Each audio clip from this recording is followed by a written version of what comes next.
第6个病症，不寐，就是入睡困难失眠，病位呢是在心，和肝脾肾呢有密切的关系。在经脉上面呢，我们呢主人体睡眠的、主寤寐的呢经脉呢是奇经8脉当中的阴窍脉以及是阳窍脉。主症经常不能获得正常睡眠，轻的呢入寐困难，或者是睡了以后呢容易醒，而重的呢彻夜难眠，这就是不寐的主症。根据兼症的表现不同呢，分为肝火扰心心脾两虚、心肾不交、心胆气虚以及脾胃不和型，就是胃不和则什么卧不安。这5种分型呢，是我们内科病症当中非常常见的分型，所以具体怎么辨证呢，我们在针灸学课程当中呢就不再给大家重复了。我们来看一下不寐怎么样去治疗。主要呢，我们不寐呢阴阳怎么样失调了嘛？那这个时候呢，需要调和阴阳，安神利眠，取有督脉以及手少阴，这是心经和足太阴呢脾经的穴位为主。我们来看主穴叫做百会、安眠。百会呢是督脉的穴位，脑为元神之府，督脉入脑选取了百会穴。安眠呢，这个穴位呢是一个经外奇穴，安眠穴呢在头部，它是治疗不寐症的一个主穴，位置呢是在翳风和风池穴的中点处。神门手少阴心经的原穴，它可以宁心安神。那三阴交呢是调和我们不寐密切相关的这3条阴经的，也就是肝脾肾3脏肝脾肾3脏的。好，神门和三阴交又经常配合起来呢，用于治疗失眠异常的疾病。照海八会穴呢通阴窍脉，申脉八会穴呢通阳跷脉，窍脉呢主寐物，所以它是丝眼睑开合的。那么阴阳窍脉互相调和以后呢，以安神助眠。我们来用一个谐音记忆法，给出了一个小的这个小句子吧，应该说三焦百块，神僧照样失眠。神僧也是有的时候呢把钱财看得有点重3次交了100块，这个时候神僧呢也照样呢会失眠的。三阴交百会神门然后这个僧呢它对应的是谐音，就是怎么样申脉照海。失眠呢就是我们现在说的不寐这个病症，三焦百块，神僧照样失眠。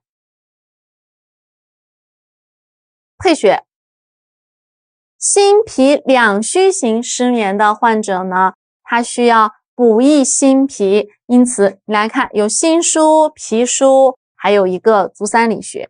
心肾不交的呢，用到了背腧穴、心腧、肾腧以及肾经的原穴太溪穴。心胆气虚就用了心腧和胆腧。所以心脾两虚、心肾不交、心胆气虚呢，都是以这个辩证分型当中脏腑的背腧穴为主的。肝火扰心，肝火扰心的时候，现在呢病变的这个脏呢到达了经呢牵扯到了人体的肝经，而又是肝火，所以需要泻肝火。泻肝火的时候，肝胆之火要泻它的时候呢，我们可以用到行穴，行主身热。肝经的行穴呢叫做是行间，胆经的行穴呢叫做是狭溪，再配上一个足少阳胆经的风池穴。脾胃不和者，我们需要去怎么样健脾和胃？健脾和胃足三里可以那么胃的募穴呢是中脘，再配上一个足阳明胃经的丰隆穴虽然呢足三里呢和丰隆呢都归属于足阳明胃经，但是呢我们的足三里是胃的下合穴，同时呢丰隆穴呢又是足阳明胃经的一个络穴，络穴通表里两经，它当然可以通向足太阴脾经。胃的募穴、中脘穴、合胃。在这个配完我们相应的辩证分型的配穴以后呢，根据症状还有一些配穴。如果这个患者呢总是晚上噩梦连篇，好，我们加上的有井穴。足阳明胃经次指外夹角的立对穴，以及足太阴脾经足大趾内侧端的隐白。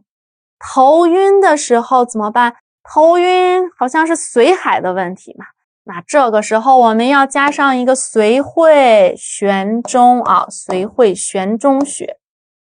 局部的时候可以取局部的风池穴。重症失眠、彻夜不眠的这种患者呢，头上有一个奇穴，叫做是次神聪。好，再配上夹脊穴。在这些穴位当中呢，我们操作的时候，百会穴呢是要向后平刺，留针时间呢要稍稍的长一些。百会穴呢是一个安神定眠的这样的一个要穴，又在人体的头部所以它呢属于人体的督脉。我们在刺它的时候呢，向后这样平刺，留针时间呢稍长。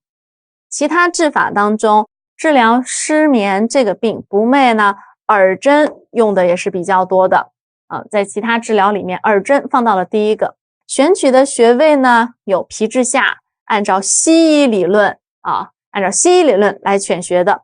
还有呢，我们相对应的脏腑的理论。那么我们在耳穴当中呢，也有一个心所在的位置，心对心，又有一个耳神门。耳神门呢和手上的这个神门呢，名字呢是一模一样的，它和神门穴呢功效呢相同。再来看，又用到了一个西医的名词叫做交感，用毫针的刺法也行，埋针法也行，但是比较常用到的呢是压丸法。二，皮肤针法，从项部到腰部，我们沿着督脉以及足太阳膀胱经的第一侧线，膀胱经第一侧线上面分布有大量的背腧穴，12个背腧穴，所以用皮肤针呢自上而下的扣刺，以皮肤朝红为度。也可以呢用拔罐法，从项部至腰部呢仍然也是循的足太阳膀胱经，自上而下呢用的是走罐法。自上而下走罐呢就适用于面积比较大、肌肉比较丰厚的部分，背部朝红为度。7. 郁症。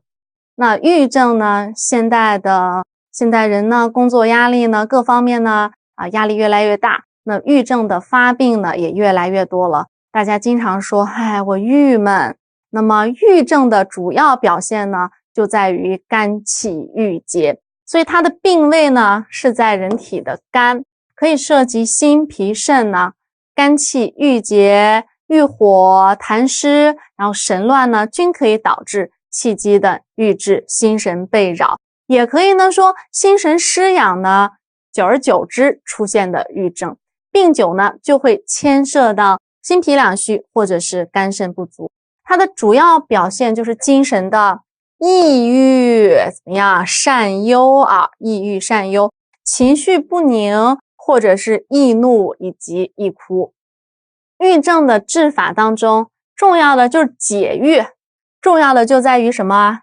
疏肝那我们就看它在于调神解郁、疏利气机，选取的是督脉以及呢手厥阴、足厥阴的穴位为主。手厥阴管心神的调神，那么足厥阴呢管的是肝，以及呢手少阴呢心为五脏六腑之大主，也是呢管到人体神的。这些穴位呢共同配合起来，那选取的穴位当中呢有入脑的、督脉的、百会百会，也有呢督脉的这个穴位呢叫做是印堂。百会加印堂呢可以调理脑神再来看，我们又往下呢看到用到了膻中、内关、神门以及什么太冲。大家都知道心呢是藏神的，心的原穴呢就叫做是神门。那么心包呢，心包经的一个络穴呢叫做是内关穴，而还有一个穴位呢膻中，它是八会穴里面的气会，它可以起到一个宽胸理气的作用。我们的内关、神门、膻中配合起来呢，就可以呢共同的梳理气机、宽胸理气啊。还少讲了一个太冲穴啊，足厥阴肝经的太冲穴，肝之原穴太冲可以疏肝理气解郁。太冲穴呢，别名呢我们说了，在讲的时候说了，它是一个消气穴，它有很强的疏肝解郁的作用。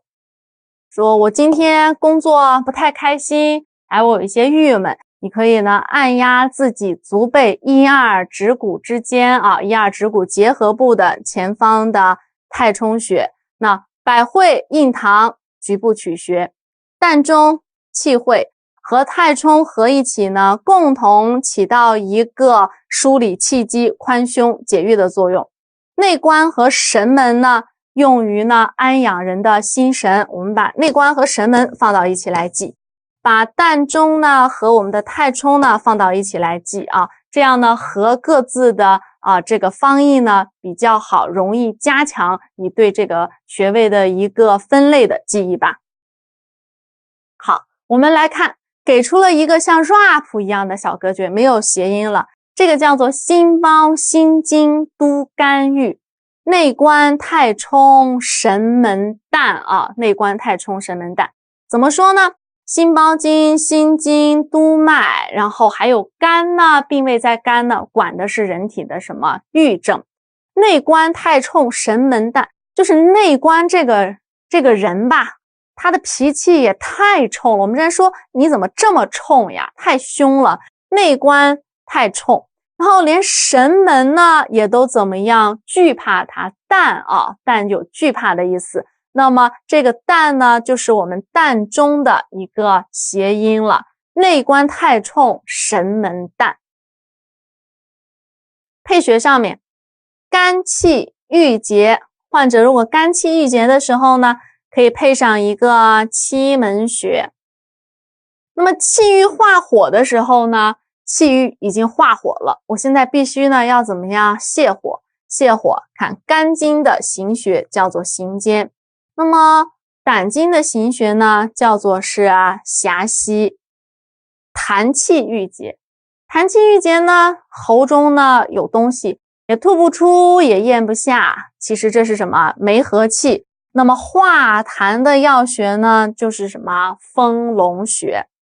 心神失养，心神失养表现为脏燥。那我们要安养心神的时候，用到的穴位有心的背腧穴、心腧。另外，第一次见到了通里穴。通里是手厥阴心包经的一个络穴，它和心腧呢配合起来呢，可以共同的安养心神。心脾两虚行，配伍背腧穴、心腧以及是脾腧。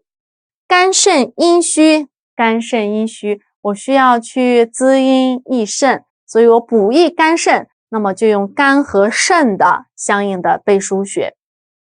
如果呢咽部呢有异物感的这类患者呢，它可以配上咽局部的一个呢叫做是天突穴，还有一个是照海穴。照海归属于足少阴肾经，它擅长治疗一些阴虚性的相应的疾病。它呢又经常和我们的列缺穴呢配合起来，一起呢用于治疗咽喉的相关疾病。列缺照海是通向阴维脉八脉交汇穴，而列缺呢通向是任脉，两脉相合呢汇合的部位呢就有什么？咽喉。那么咽部异物的时候，局部有天突，远端呢有照海穴。我们来看一下郁症，正常的毫针刺法按照虚实来进行补泻的操作。其他针法里面呢，可以用耳穴啊，用耳针法，取得有心、枕以及皮至下，还有什么对应的郁症的肝呢？肝脏啊，有肝、内分泌以及耳神门啊，用毫针刺。毫针刺以后呢，也可以加上电针，留针时间呢20分钟。那恢复期的时候呢，可以用呢埋针法或者是压丸法。穴位注射，选取风池穴、心腧、脾腧以及是足三里，用丹参注射液或者是维生素 B1、B12 呢注射液。那我们这个呢作为一个了解内容就好。心悸病位呢是在人体的心的，和胆脾肾的功能失调呢有非常密切的关系。心悸的表现是什么？心中自觉悸动不安，有的时候呢惊惕不安，甚则呢不能够自主的这种现象，就把它叫做是心悸。心悸的治疗以手厥阴心包经和手少阴心经的穴位为主，心藏神以及相应的背腧穴共同起到一个调理心气、安神定悸的功效。那么主穴上面呢，选取的有心包经的内关穴、心经的神门、心包经的细门穴，以及厥阴腧足太阳膀胱经任脉的膻中穴。这么取穴的目的呢，我们来看心包经的络穴呢为内关穴，它是心包的一个络穴。那么细门呢是心包经的一个细穴。我们把内关呢和细门呢配在一起呢，它可以调理人的心气，疏导什么气血啊？调理心气，疏导气血。神门是手少阴心经的一个原穴，它可以很好的宁心安神以定志，就是它更擅长的呢是安养人的心神这样一个特点。而厥阴腧为心包的背腧穴，那么膻中呢是心包的一个募穴，二者呢加起来呢即为枢木配穴法。枢木配穴法呢可以调理心神、宁心神、调理气机，这么多穴位呢共同配合起来，都是为了收神为了起到一个宁神定悸的这种功效，全都是跟心跟神有密切关系的心的原穴，那么我们的心经、心包经的络穴、细穴，又比如说我们心包的背腧穴，还有募穴，特别是这个内关穴，大家都知道它是调理心神类的疾病特别是调心率的一个主要的药穴。心悸的时候，那还肯定是自觉心跳过快那我们慌，那这个时候呢就可以用到内关穴。歌诀：心包心经定经心悸，膻中厥阴内神系。你多念几遍以后，你会发现呢，其实它也是比较上口的。心包心经定心悸就像我们平时呢练歌词念 rap 一样，心包心经定心悸，膻中厥阴内神系。膻中厥阴腧，内关神门，还有什么细门。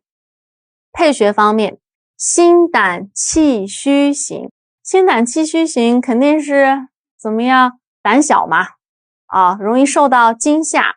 那么舌淡苔薄，但是脉呢又是细硕的，可能这个舌苔脉象呢你在这个辩证的时候呢有点困难，但是主症里面包括他的兼证里面肯定会说到这个人呢容易受到什么惊吓心胆虚怯，我们要补益他的心，补益他的胆，好，用了心腧和胆腧。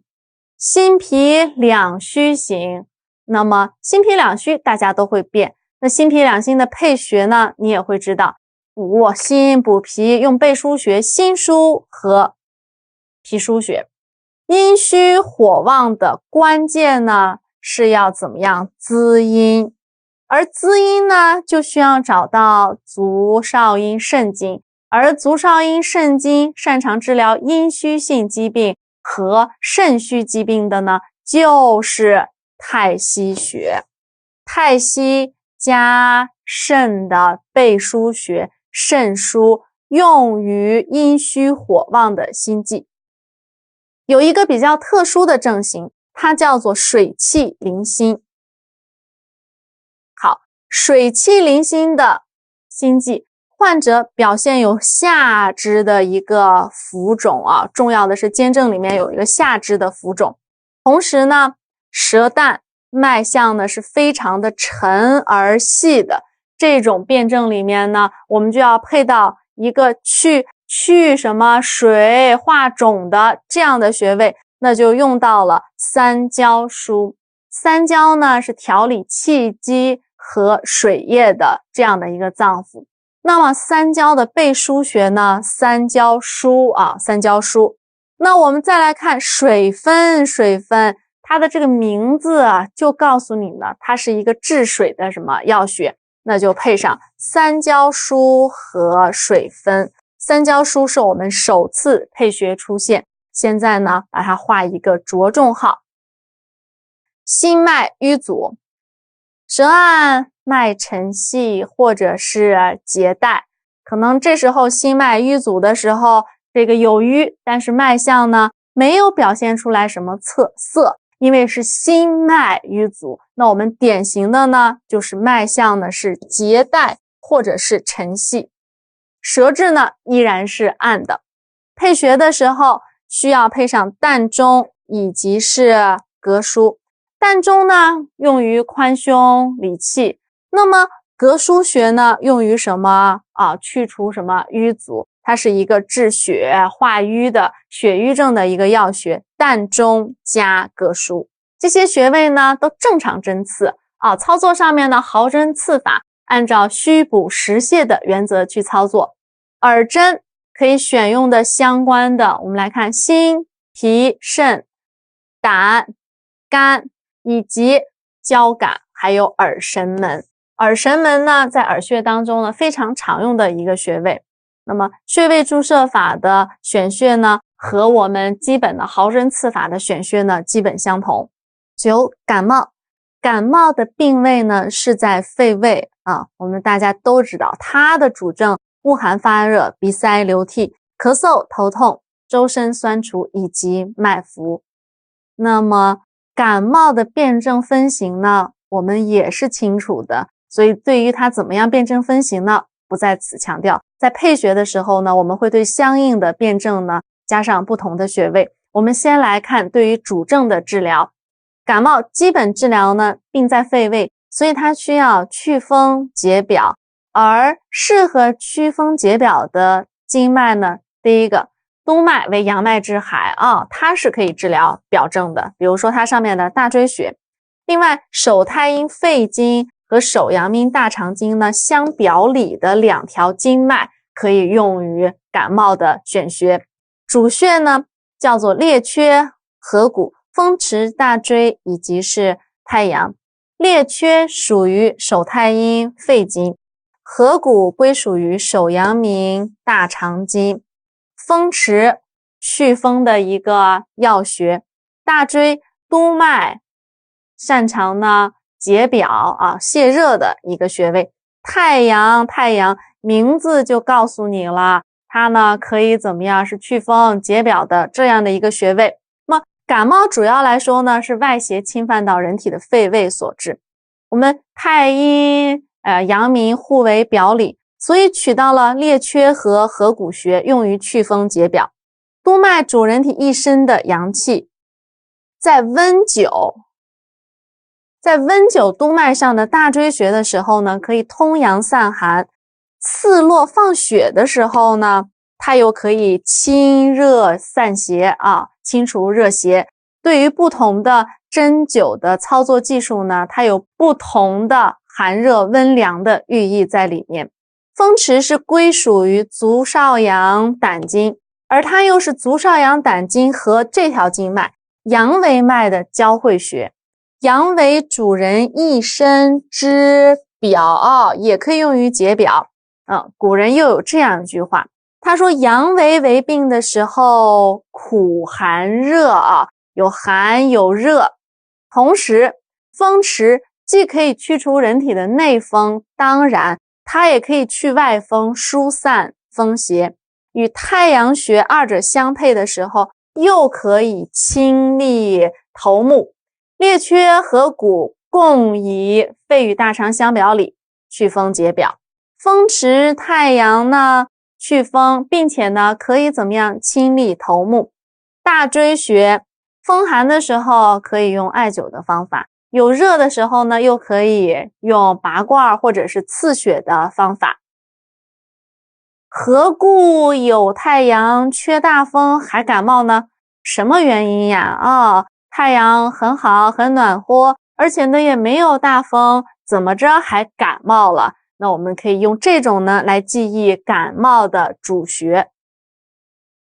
配穴上面，风寒感冒需要去除风寒的时候，有一个擅长祛风解表宣肺，然后清上部之风，太阳之表之风的足太阳膀胱经的，这个是风门穴。好，肺的募穴，肺的背腧穴，肺腧穴。风热感冒的时候，有热的时候可以用大椎，可以用曲池，还有一个擅长治疗热症的，擅长治疗表症的，那我们就是外关穴。也不是第一次见到外关穴了，它在很多的风热的时候，或者是呢需要泄热的时候呢，都在配穴当中有所出现。夹湿配阴陵泉，夹属委中穴。委中除了可以治疗膀胱的病症，可以用于腰背委中求以外呢，它是合穴，合主逆气而泄。它和尺泽、曲泽这些穴位呢，在治疗当中呢，有一条都是用于什么中暑或者是急性的吐泻。所以暑湿感冒的时候呢，时令邪气的这一种，我们就要配上委中穴。体虚感冒的患者，素体呢比较的虚弱，那需要去补益气血以及元气，那我们就加上关元穴和足三里穴。感冒配穴之后，如果有一些特别严重的症状的时候，例如头痛比较严重，那这时候呢，局部配穴的时候，有督脉的印堂，又有呢头上的头尾穴。印堂大家都知道，两眉之间，在我的印象中，还没有接触针灸之前呢，好像有感冒表现的时候呢，有一种民间的方法呢，就是把这个印堂穴的地方呢掐出像沙一样的这种物质。所以我们说印堂呢，你可以记感冒的时候使劲的说我头痛，然后在两眉之间呢进行一个掐按。鼻塞的时候，擅长治疗鼻病的鼻唇沟当中的迎香穴。咽喉肿痛，肺经上有一个特别擅长治疗咽喉肿痛的穴位，大家还记得吗？用点刺放血的方法，手太阴肺经的井穴、少商穴。全身的酸楚怎么办？我找一个身体的柱子呀，这个就是身柱穴，在督脉上督脉上。它的定位呢，顺道提一下吧。我们在学习的时候有一种联想记忆的方法，说三生有幸，第三胸椎棘突的下方。操作上面，毫针刺用泻法。如果是风寒感冒的话呢，大椎穴呢需要用艾灸的方法。这个时候它需要去温经散寒，那用大椎呢用艾灸的方法。配穴中体虚感冒的这些患者呢，足三里关元穴当然也是要用补法，毫针操作里面要用补，那么也同样可以用艾灸的方法。少商委中穴字不用说，需要的是点刺出血法，其他的相应的穴位呢，都要用到的是泻法，因为这是一个表证啊，是一表证。所以我们祛风解表呢，除了根据穴位的这个虚实的属性、五益、泻实之外呢，这些相关的俞穴呢，都要用的是泻法。感冒除了毫针刺法之外呢，经常还会用到的有拔罐法。拔罐法呢，以背部的穴位为主，我们选取的督脉的大椎、阳气主一身阳气的大椎穴、身柱穴以及膀胱经上的第一大柱、二风门的，之后三椎呢是肺腧、流罐或者是感冒。那这些相关的穴位呢，都是用于风寒感冒的时候，风寒刚刚侵犯到人体的时候，我们用这个大椎、身柱、大柱、肺腧风邪侵犯人体的时候喜欢向上侵犯呀，这些穴位呢都在你的第三胸椎棘突以上的地方。那么用取拔罐的方法呢，可以呢把这个风寒之邪呢寓意呢把它拔出来驱除到体外。三棱针这些大椎、尺泽、耳尖、少商，它们呢可以用点刺出血的方法。那点刺出血当然风寒感冒不能用，那它就要适用于是风热感冒风热感冒的时候，用三棱针放血的方法可以泻热驱邪。耳针选取肺、内鼻、下平肩、额等相应的穴位。如果是咽喉肿痛的患者呢，就在耳穴里面加上一个咽喉还有扁桃体。第10个病症，咳嗽咳嗽病位呢也是在肺的，它在辨证的时候呢，分为外感咳嗽和内伤咳嗽呢两种。外感咳嗽是由外邪侵入的，内伤咳嗽呢是脏腑的功能失调导致的肺气不利肺湿宣降而导致的。基本的治疗当中呢，外感的咳嗽，那我自然是要疏风解表，是不是要宣肺止咳，是外感。那这时呢，我们就要选用的跟感冒的经穴选取的经脉呢是相同的，宣肺止咳、疏风解表，手太阴、手阳明这两条相表里的主表的经脉。选取的有列缺和合谷，还有肺的肺腧穴呢是肺腧穴。咳嗽病位是在肺，那么肺腧呢，它是肺气呢所输注的地方，在第三胸椎棘突下后正中线旁开 1.5 寸，在位置上呢也离肺脏呢临近非常的接近，所以选取肺腧穴呢，它可以调理肺的气机我们再来下面列缺和合谷。列缺归属于手太阴肺经，肺经的一个络穴，它本身呢就是可以散风祛邪的，宣肺解表祛风。那合谷呢是手阳明大肠经的一个原穴。合谷在主治方面呢，其中有很重要的一条呢，它就是擅长治疗的是外感类的相应的病症。那么合谷和列缺配合起来呢，共同起到一个宣肺解表止咳的功效。这个是络穴，这个呢是原穴也是算是原络配穴法。肺与大肠外感咳，外感咳嗽的时候呢，选取肺经和大肠经的相应的穴位，肺腧列缺合谷针。那么肺腧列缺穴呢，怎么样？用针法来进行治疗。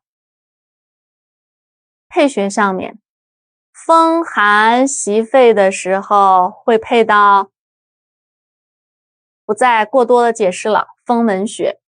风热的时候这一组穴位呢，大家呢在脑海里已经映入了。有热的时候用大椎和曲池。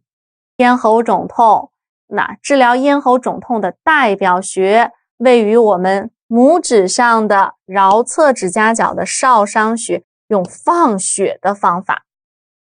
以上的这些穴位呢，实证的外感的咳嗽，那它需要宣肺解表，它就用毫针的泻法。而风寒袭肺的这些呢，这一类呢，我们就需要留针，并且呢，针或者是灸呢可以并用，艾灸呢是可以驱寒的，又或者说在背部的腧穴的部分呢进行什么拔罐，把这个寒呢，风和寒呢从体内呢向外拔出。内伤咳嗽，内伤咳嗽是由于脏腑功能失调导致的肺湿宣降。那么在治法上面呢，我们肯定就需要去理气止咳。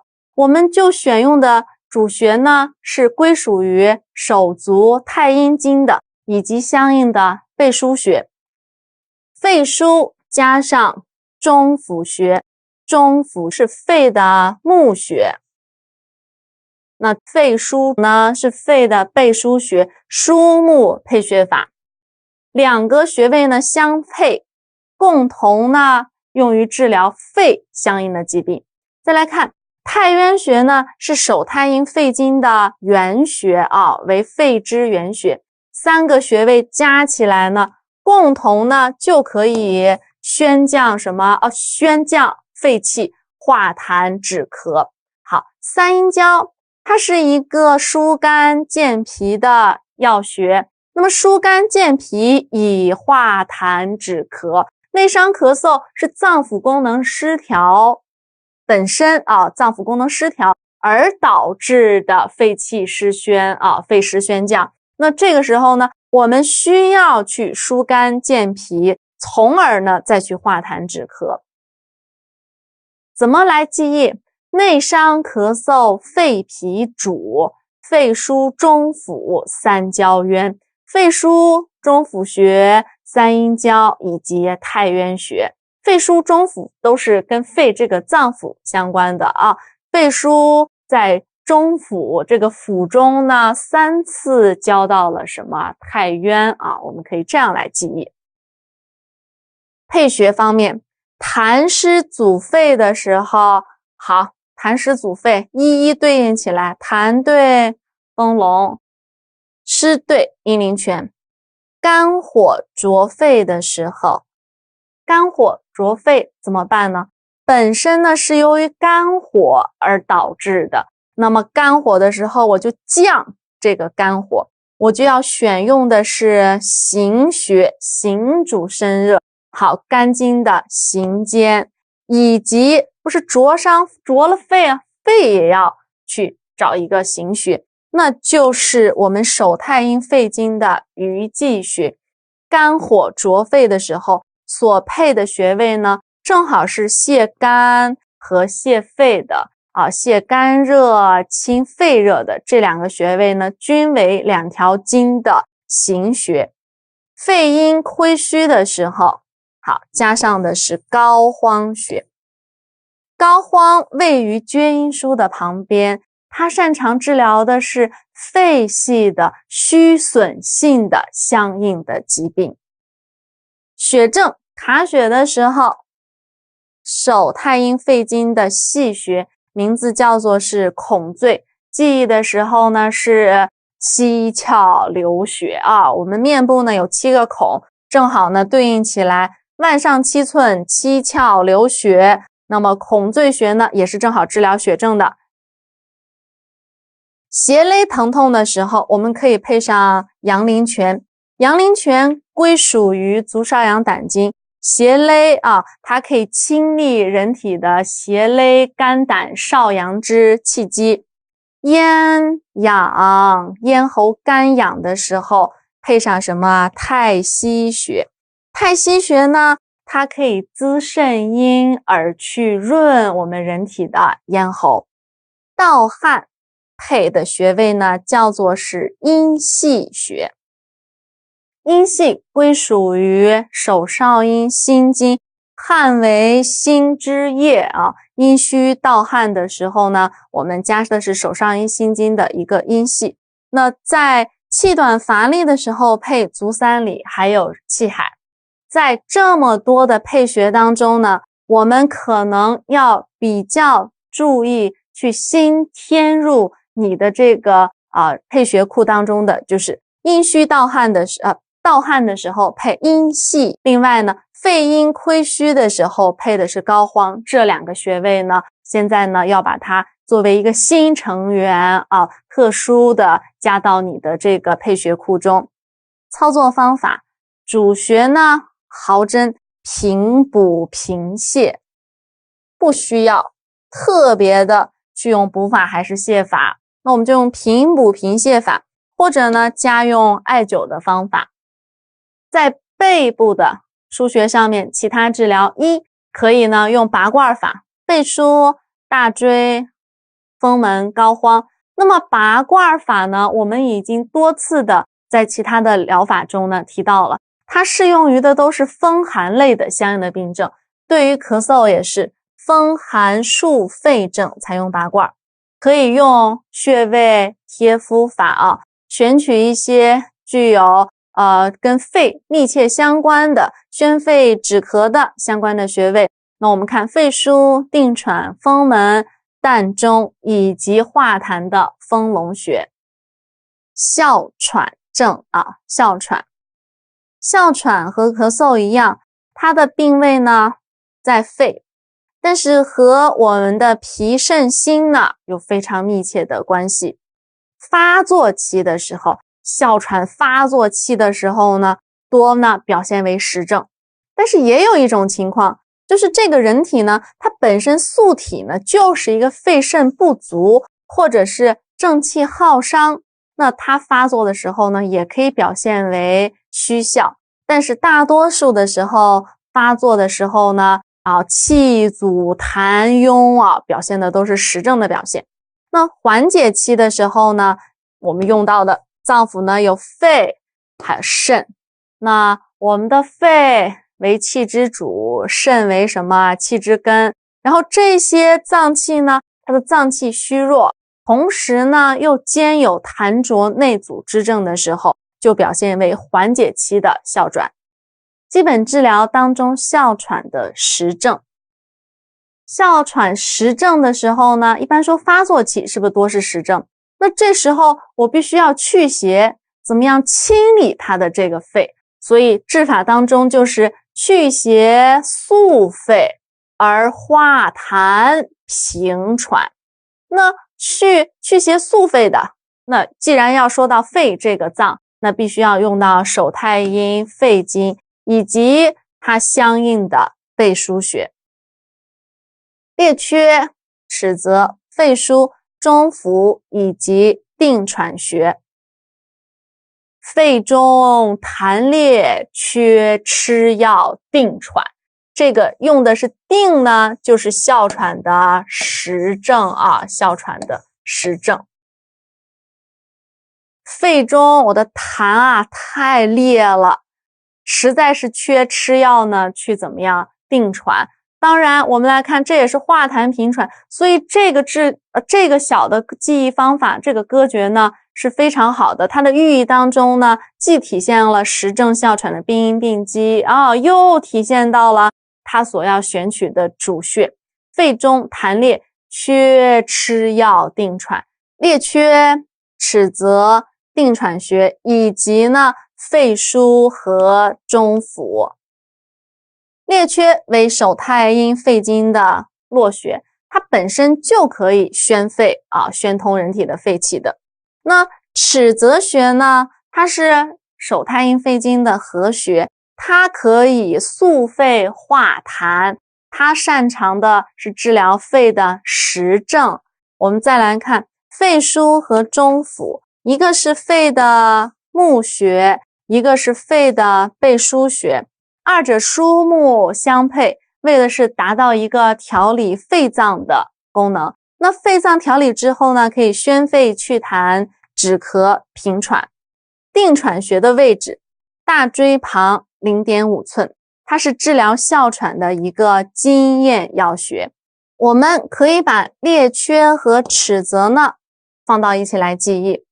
列缺和尺泽同属于手太阴肺经，列缺可以宣通肺气，宣通肺气以后呢，帮助这个邪呢向外散出。而尺泽穴呢，它可以降肺啊，我们应该说是速肺化痰、降逆平喘，二者呢配合到一起，祛邪速肺化痰定喘。那么肺腧和中府呢放到一起，疏木配穴法主要是为了调理肺脏。再用到一个就治疗这个症状的穴位，就叫做定喘穴。配穴风寒外袭的时候用到了风门穴啊，痰热阻肺的时候，有痰的时候丰隆，有热的时候呢用到了什么？曲池穴，手阳明大肠经的曲池，肺和大肠呢是相表里的。喘甚的时候加上一个局部的天突穴，任脉的天突穴位于胸骨的上窝。操作上面要用到的是毫针的泻法。实症哮喘，实症那实的时候要泻，虚才要补，我们用泻法。风寒的时候呢可以加灸。如果是痰热阻肺，有一种方法呢可以散这个热，那就是用刺络的方法，放血的方法。又是痰热阻肺，即选用了这个定喘穴，用刺络拔罐法。